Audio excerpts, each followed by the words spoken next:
हम राजस्थान को बहुत प्रेम करते हैं, बहुत प्रेम करते हैं। इसलिए उस भूमि को प्रणाम करते हैं क्योंकि वो शौर्य की भूमि है, वीरों की भूमि है और महाराणा प्रताप जैसे हीरों की भूमि है। और राजस्थान वही राजस्थान है और महाराणा प्रताप वही महाराणा प्रताप है। और राजस्थान वो उर्वरा भूमि है जहां के पुरुष तो वीर होते ही हैं, वहां तो घोड़ा चेतक भी वीर होता है। वहां के घोड़े वीर होते, और घोड़े तो छोड़ो, महाराणा प्रताप का एक हाथी था, हम अभी पूछ रहे थे, उसका नाम राम प्रसाद। उस हाथी का नाम राम प्रसाद था भैया जी, महाराणा प्रताप के हाथी का।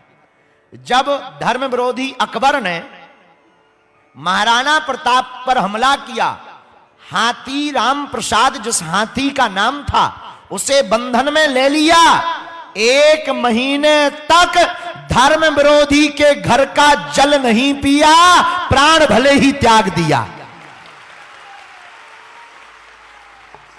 1 माह तक जहां के पशु पक्षी भी कट्टर सनातनी हैं, उसी राजस्थान की भूमि से हमारे बड़े ही लाडले संतों के बड़े ही लाडले ब्राह्मणों के प्रति बड़ी उदारता रखने वाले मेवाड़ के राजवंश महाराणा प्रताप के वंशज श्री लक्ष्यराज राजकुमार लक्ष्यराज सिंह जी भी आज आए हुए हैं। मुर्दा लोगों के अंदर होती है, जिंदा लोगों के अंदर निर्ममता होनी चाहिए। हम तो संतों के चरणों में बैठे हैं। मुझे महसूस कराइए कि हम लोग सब जिंदा दिली से जो है वो बागेश्वर धाम सरकार के चरणों में यहाँ पर उपस्थित हैं। और केवल यहाँ पर नहीं, प्रदेश को नहीं, देश को नहीं, पर दुनिया के अंदर आवाज उठाने के लिए आए कि हमारा सनातन धर्म जो है, हमारी युवा जो शक्ति यहाँ पर उपस्थित है वो पूरी तरीके से जाग चुकी है।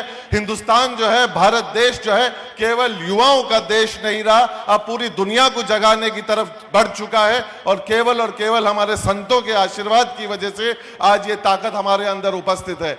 मैं मेवाड़ भूमि से आया हूं। सबसे पहले जो है बागेश्वर धाम सरकार के चरणों के अंदर हमारी 2 पंक्तियां जो वहां के वीर रस के कवि के द्वारा श्री पंडित नरेंद्र मिश्र के द्वारा जो लिखी गई है, वो आपके चरणों में जो है मैं सबसे पहले समर्पित करना चाहता हूं कि सूर्यवंशी न्यास का ये रश्मि रथ चलता रहेगा, सूर्यवंशी न्यास का ये रश्मि रथ चलता रहेगा, पीढ़ियों के रक्त में इसका सुयश चलता रहेगा। रीति रघुकुल की जो शिव से विरासत में मिली हो, आंधियों में वह दिया जलता रहा, जलता रहेगा।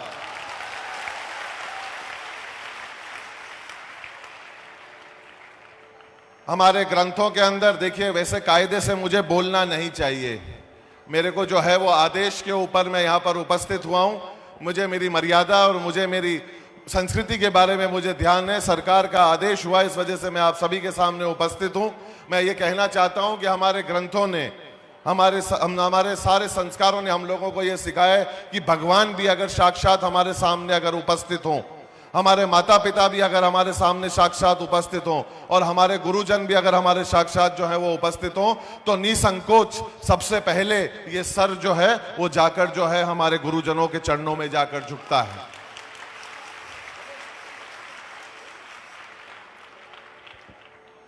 आपने जो मेवाड़ के बारे में जो बात फरमाई और जो कहा, उससे मेवाड़ अभिभूत है, गदगद है, कृतज्ञ है कि आपने जो है मेवाड़ को ये दर्जा दिया।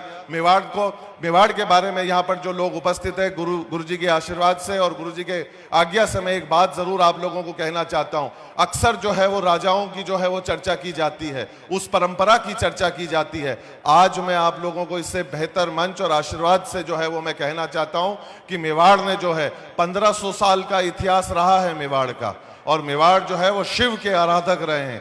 वर्तमान में मेरे पिताश्री 76वीं पीढ़ी है जो विश्व की सबसे लंबी पीढ़ी चलती हुई आ रही है इस पूरी दुनिया के ऊपर। तब मैं इस बात को बड़े जिम्मेदारी से कहना चाहता हूं, तब मैं इस बात को आप लोगों के समक्ष रखना चाहता हूं कि मेवाड़ ने जो है वो राज परंपरा के अंदर कभी भी विश्वास नहीं रखा। अगर राजा कभी किसी को अगर मेवाड़ ने अगर माना है तो भोलेनाथ को माना है, शिव जी को माना है।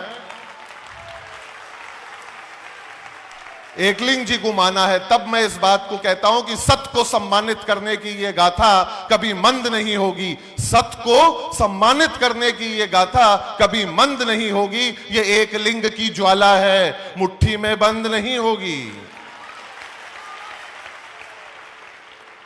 मैं पुनः बागेश्वर धाम सरकार का जो है वो बहुत बहुत धन्यवाद ज्ञापित करता हूं। आपने मुझे यह आदेश फरमाया, आपके श्री चरणों के अंदर मुझे जगह दिवाई, उसके लिए बहुत बहुत धन्यवाद। अंत में मैं मेवाड़ भूमि से आया हूं, पुनः दो पंक्तियां कहकर अपनी बात को मैं विराम देता हूं। अन्य लोगों की तरह मेवाड़ ने जो है अपने स्वाभिमान को कभी किसी खूंटे के ऊपर नहीं टांगा, गुलामी को जो है वो स्वीकार नहीं किया।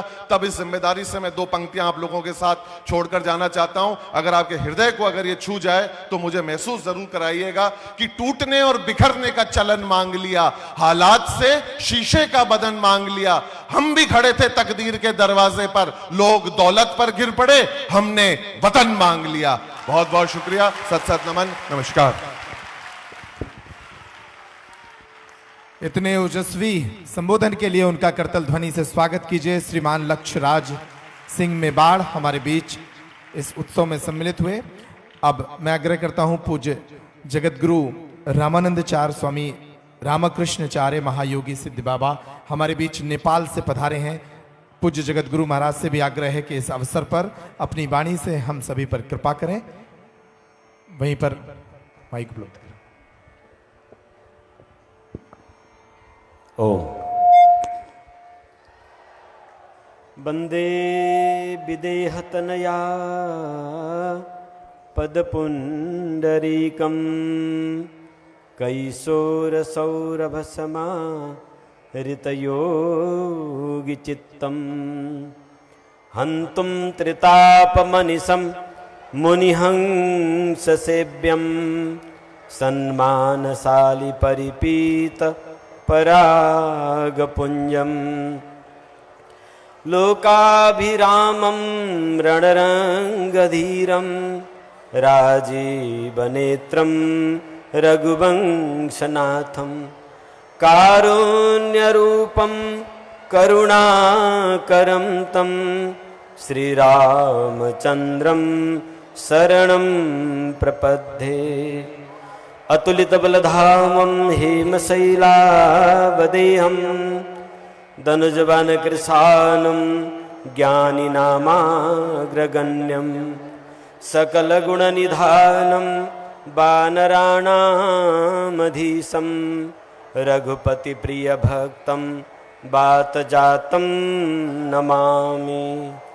सीतानाथसमारम्भां रामानन्दार्यमध्यमाम् अस्मदाचार्यपर्यन्तां वन्दे गुरुपरम्पराम्। सियावर रामचंद्र भगवान की, पवन पुत्र हनुमान जी महाराज की, बागेश्वर श्री हनुमान जी महाराज की, बागेश्वर धाम सरकार की। बागेश्वर हनुमान जी की पावन भूमि में श्री हनुमान जी की ही कृपा से नेपाल से मां भगवती जानकी माता की दिव्य आशीर्वाद के साथ यहाँ उपस्थित होने का सौभाग्य हमें प्राप्त हुआ। मेरे प्यारे अत्यंत आदरणीय बागेश्वर धाम सरकार श्री गुरु भाई जी को इस पावन बुंदेलखंडी महाकुंभ और अनाथ कन्याओं के, गरीब कन्याओं के विवाह महोत्सव के आयोजन और वैदिक सनातन हिंदू धर्म के पुरोधा आपको हार्दिक मंगलमय बधाई शुभकामना। व्यासासन में आसीन हमारे प्यारे इंद्रेश जी, जब आप छोटे थे तो आपके पिताजी एक बार हमसे बड़े प्रेम था अनुरोध किए कि इस बालक को आप क्या देखते हैं। वृंदावन की बातें 20 साल पहले की। हमने कहा ये आपके उत्तराधिकारी है, वही रूप इसमें रहेगा। और आज पूरे विश्व विख्यात हैं आप। आपके मुखार बिंद से जब श्रीमद् भागवत के सुंदर गान होता है तो हृदय भावुक गदगद हो जाता है। आपको बहुत बहुत मंगल कामना करता हूँ। इसी प्रकार से पूरे भारतवर्ष में बड़े प्रसिद्ध व्यक्तित्व, मधुर कथावाचक हमारे प्यारे अनिरुद्धाचार्य जी और उपस्थित सभी संत मंडली, श्री हंसमुख महाराज जी, आप सब उपस्थित भागवत भक्तजन, गड़ाहा हनुमान जी, मैं रास्ते में चिंतन करते हुए आ रहा था, गड़ाहा, यहाँ गड़ाहा का क्या अर्थ होता है मुझे नहीं मालूम। तो हम जो जानते हैं, गड़ाहा जो कारीगर होता है वो सुंदर मूर्ति गढ़ देता है, गढ़ना, आकृति गढ़ना। सन्यासी बाबा के पावन तप का प्रसाद स्वरूप आज इस पावन भक्तराज हरदोई, भक्तराज छत्रसाल के ये वीरों का और भक्तों का पावन बुंदेलखंड भूमि में आज वो दीपक प्रज्वलित हो रहा है जिसके कारण पूरे विश्व में सोया हुआ हिंदू अपने हृदय में हिंदुत्व की गढ़ा हनुमान जी के द्वारा गढ़ गया है।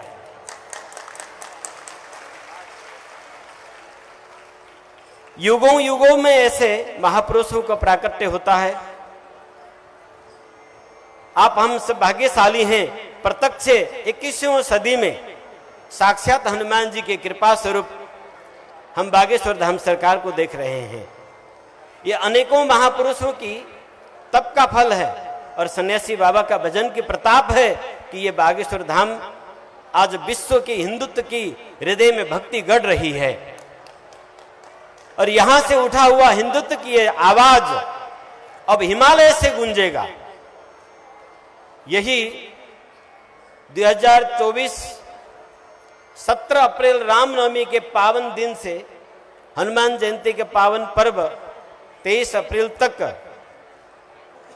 भगवान पशुपतिनाथ के पावन भूमि माता जानकी जी जिस भूमि मिट्टी से प्रकट हुई, जिस मिट्टी से शालिग्राम जी प्रकट होते हैं, जिन शालिग्राम के बिना हम हिंदुओं के हिंदुत्व नहीं रहता और सीता के बिना राम की उच्चारण नहीं हो सकता और बिना शिव के राम भक्ति प्राप्त नहीं होती, जहां के पहाड़ शिव जी के रूप में विराजमान हैं, ऐसे पावन देव भूमि भारतवर्ष के मुकुट भूमि नेपाल भूमि से अब ये श्री राम नाम की दिव्य गर्जना विश्व में गर्जमान होगा।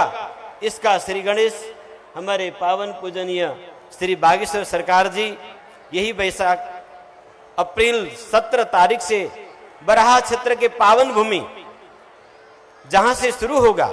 बराहा क्षेत्र वह भूमि है जहां से मानव सभ्यता का शुभारंभ हुआ। 1 अरब 95 करोड़ 81 लाख 125 वर्ष पहले भगवान बराह ने इस भूमि को उद्धार करके कुश नाम के मनु को उसी भूमि में प्रकट करके विश्व बराह संस्कृति का उदय हुआ था। सप्त कौशिकी के पावन भूमि ऋषि विश्वामित्र जी जहां उन्होंने ब्रह्म तारक को साक्षात्कार करके ब्रह्म ऋषि बने, उस पावन भूमि में आपका मंगलमय पदार्पण हो रहा है। बराह क्षेत्र की ओर से माता जानकी पशुपतिनाथ शालिग्राम की ओर से आप सबको सादर निमंत्रण नेपाल के पावन धरती में करता हूं। परम पूजनीय बागेश्वर धाम सरकार के साथ में आप सब पधारें और नेपाल हिंदू राष्ट्र था, है और सदा रहेगा। नेपाल को हिंदू राष्ट्र रहित करके भारतवर्ष को श्रीहीन करना चाहता है विधर्मिया। अब वो दिन समाप्त हो गए, क्योंकि बुंदेलखंड का वीर, भक्ति रस के चतुर और हनुमान जी के कृपा स्वरूप श्री बागेश्वर सरकार की पदार्पण उस भूमि में हो चुकी है। पुनः दोबारा आप पधारेंगे और हमें विश्वास है जिस प्रकार से आपने इस बुंदेलखंड के इस गड़ा हनुमान जी के चरणों से विश्व में हिंदू के अंदर हिंदुत्व जगाया, सोया हुआ हिंदू को जगाने वाला इस वीर महापुरुष को चरण में हम वंदन करते हुए आपको सादर आमंत्रित करते हैं। आप सब पधारें और आप सबको पधारना चाहिए, क्योंकि वैदिक भूमि है नेपाल।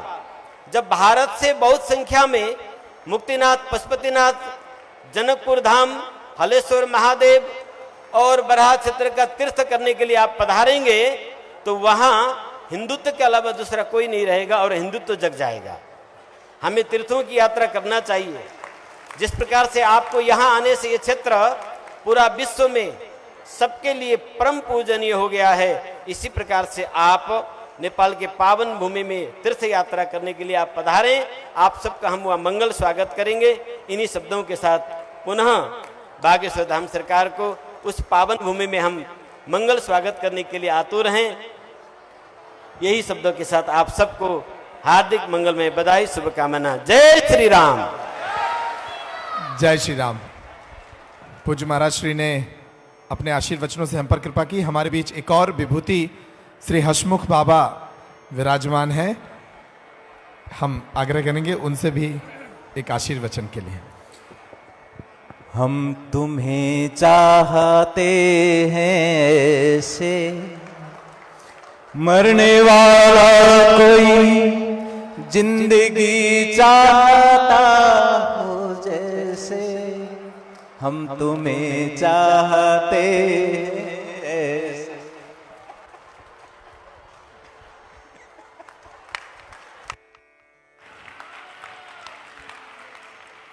पूज्य महाराज श्री के विषय में बहुत सारी ऐसी बातें हैं जिनको सार्वजनिक करना संभव नहीं है, कठिन है, लेकिन वो एक बहुत ऊंचे स्तर की विभूति हैं, अनगढ़ हैं, अबूझ हैं। आपको कुछ बातें बता देते हैं। पूज्य महाराज श्री हसमुख बाबा पूरी दुनिया में यात्रा करते हैं, सिर्फ फ्लाइट से यात्रा करते हैं, इसलिए उन्हें फ्लाइट बाबा कहा जाता है। अगर आसपास कहीं एयरपोर्ट हो तभी वो उस स्थान की ओर प्रवास करते हैं अथवा नहीं करते हैं। फ्लाइट से इतनी यात्राएं करने के लिए लक्ष्मी का प्रबंध कहां से हो रहा है किसी को पता नहीं। एक ही थैला है, उसमें 2 धोतियां हैं, एक धोती ऊपर पहनते हैं, एक नीचे पहनते हैं और सिर्फ पासपोर्ट है। इसके अलावा कोई दौलत नहीं, कोई संपत्ति नहीं, कोई आश्रम नहीं, साथ में कोई चेला शिष्य भी नहीं।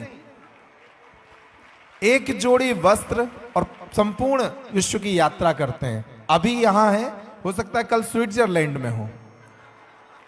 जी हां, पूज्य महाराज श्री की कथाओं में मैंने उन्हें कई जगह देखा है। लंदन पहुंच गए थे, नेपाल पहुंच गए थे, मुंबई, दिल्ली। महाराज श्री के को बहुत प्रेम करते हैं, बड़ा वात्सल्य है महाराज श्री के प्रति उनका। उनसे इतना लाड़ है कि उनकी कथा जहां होती है एक दिन के लिए जरूर पहुंचते हैं। और आपने प्रवचन तो सुन ही लिया है, सिर्फ एक गीत, हम तुम्हें चाहते हैं ऐसे। ये अनगढ़ और अबूझ जो हमारी संत परंपरा है उसके वाहक हैं।